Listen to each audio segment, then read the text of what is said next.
From rooftops to government gardens, embassies to office buildings. If you know where to look, you'll find them buzzing all over the nation's capital.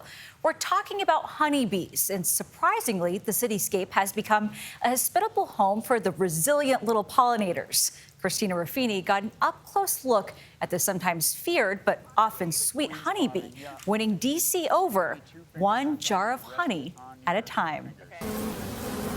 In these unassuming boxes, on a secure compound near the U.S. State Department, government drones are hard at work. All this is honey. We have honey. This is all honey.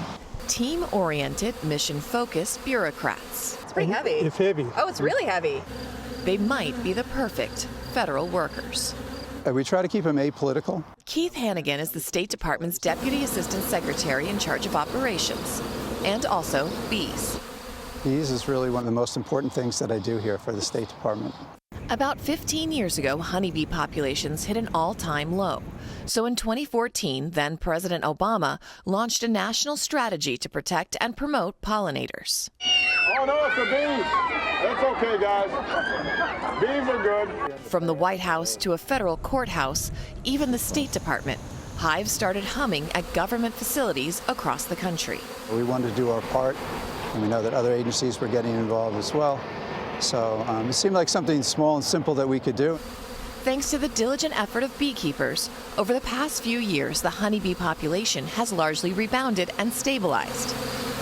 But pesticides, mites, and habitat loss still pose a threat. Now you see them and you want to nurture them, you want to take care of them. So I think it's really raised the awareness, certainly for me, but I think for a lot of our staff. The swarm. That's because historically, bees haven't gotten very good buzz. Whatever you do not panic. Better known for ruining backlot picnics and causing the fictional anaphylactic death of a young Macaulay Culkin.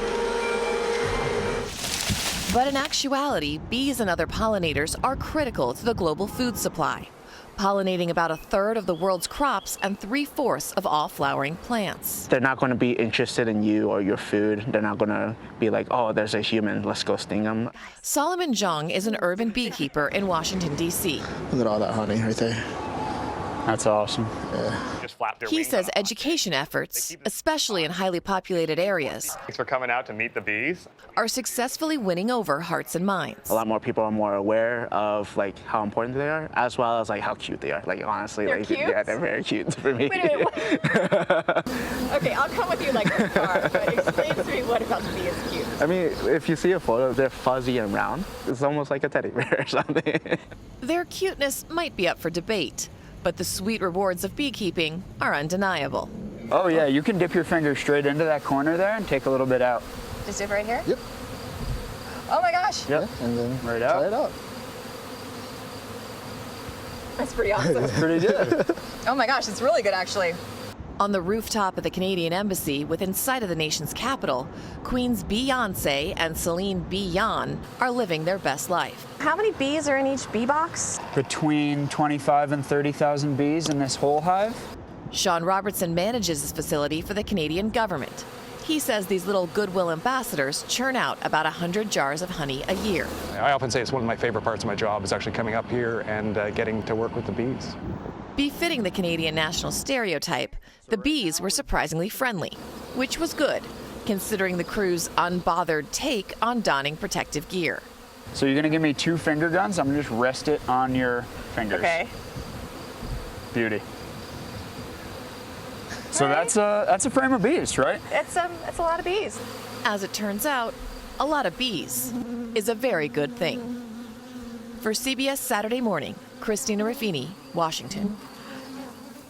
Welcome back to CBS Mornings. In our series we call Protecting the Planet, we've got some good news this morning in the fight to save threatened bee populations. Did you know the bee population is being threatened? Yep. The U.S. government recently approved the world's first vaccine for honeybees. We rely on those insects to pollinate the crops that provide much of our food supply. As senior national and environmental correspondent Ben Tracy shows us, scientists hope that this breakthrough could be key to saving a crucial species. In California's Central Valley, massive orchards of almond trees are blooming and buzzing with activity. I can hear them buzzing around us. Yeah, they're busy at work. Brian Ashurst runs the Ashurst Bee Company. He's a fourth-generation beekeeper. How many bees do you keep? We run about 27,000 colonies. His bees are part of one of the largest pollination events on the planet. California produces more than 80% of the world's almonds, and each blossom is pollinated by a bee. Oh, see, that's a nice looking frame. And Ashurst's bees are very busy. We do broccoli, we do avocados, we do watermelons, we do onion seed, we do carrot seed. That's a lot. Yeah, there's quite a bit that goes on.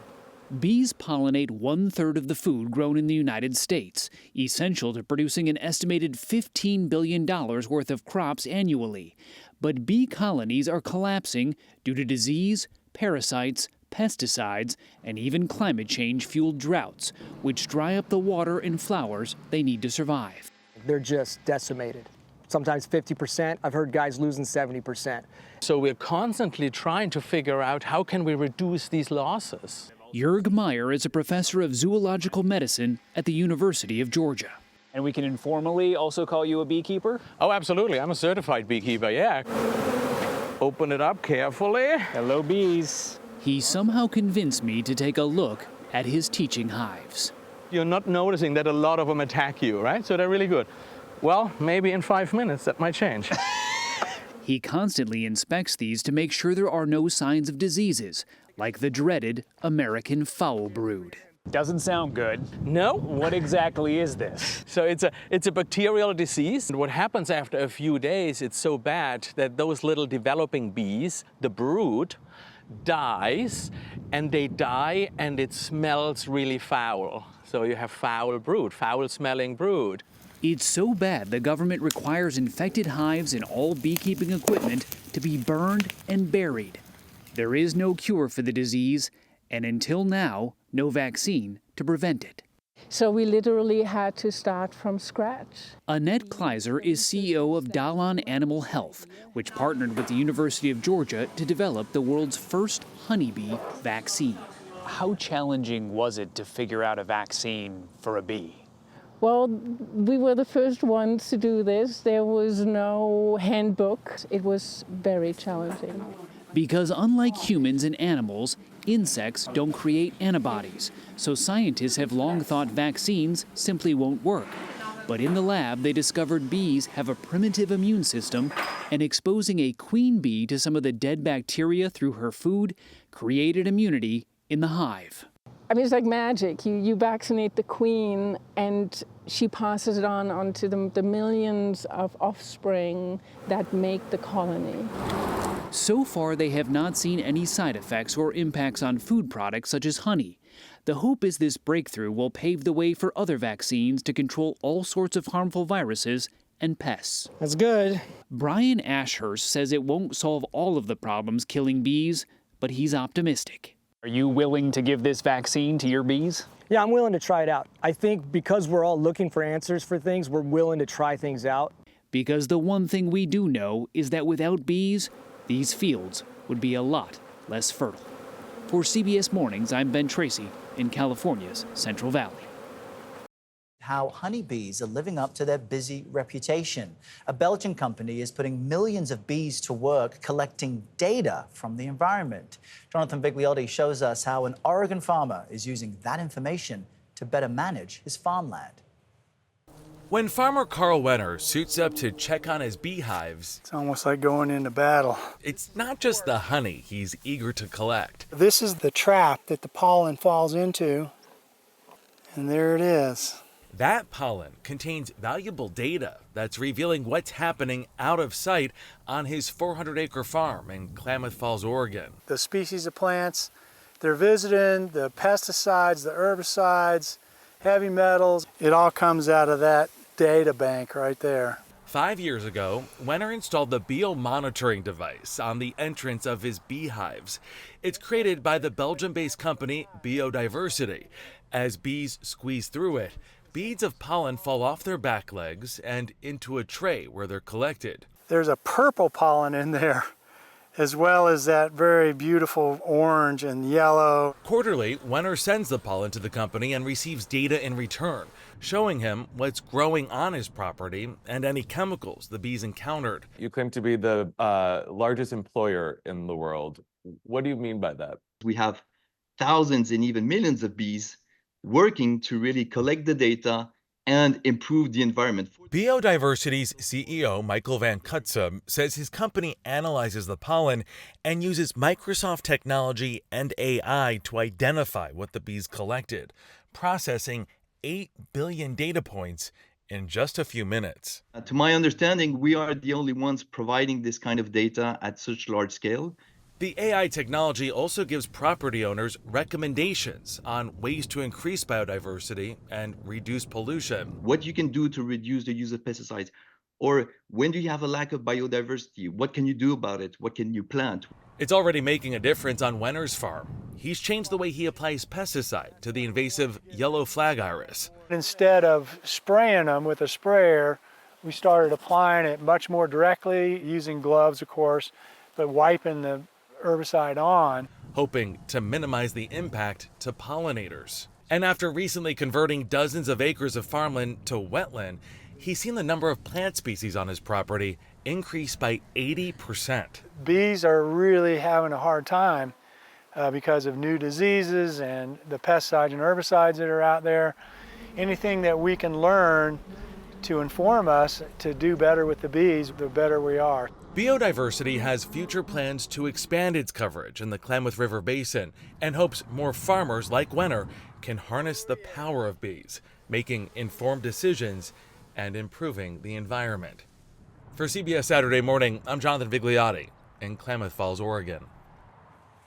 The Amazonian city of Nauta, Peru is its own beehive of activity. So in order to reach the bees we came to see, we'd have to go remote. A 45-minute boat ride along the sprawling Marañón River, accompanied by a group of scientists. Yo soy Manuel, mucho gusto. To a community where we were warmly greeted by this indigenous Cucama family, complete with a traditional face painting using achote seeds as a welcome. It's here that chemical biologist Rosa Vázquez Espinoza explained what we were about to see. These bees are native from the Amazon, and they are the most efficient pollinators for native flora. And so we need them if we're talking about regenerating the Amazon. These tropical bees are smaller than your typical honeybee, with another big difference. They don't sting, but they are disappearing. Espinoza and her team had an idea: create a local economy based on the bees to incentivize protecting them.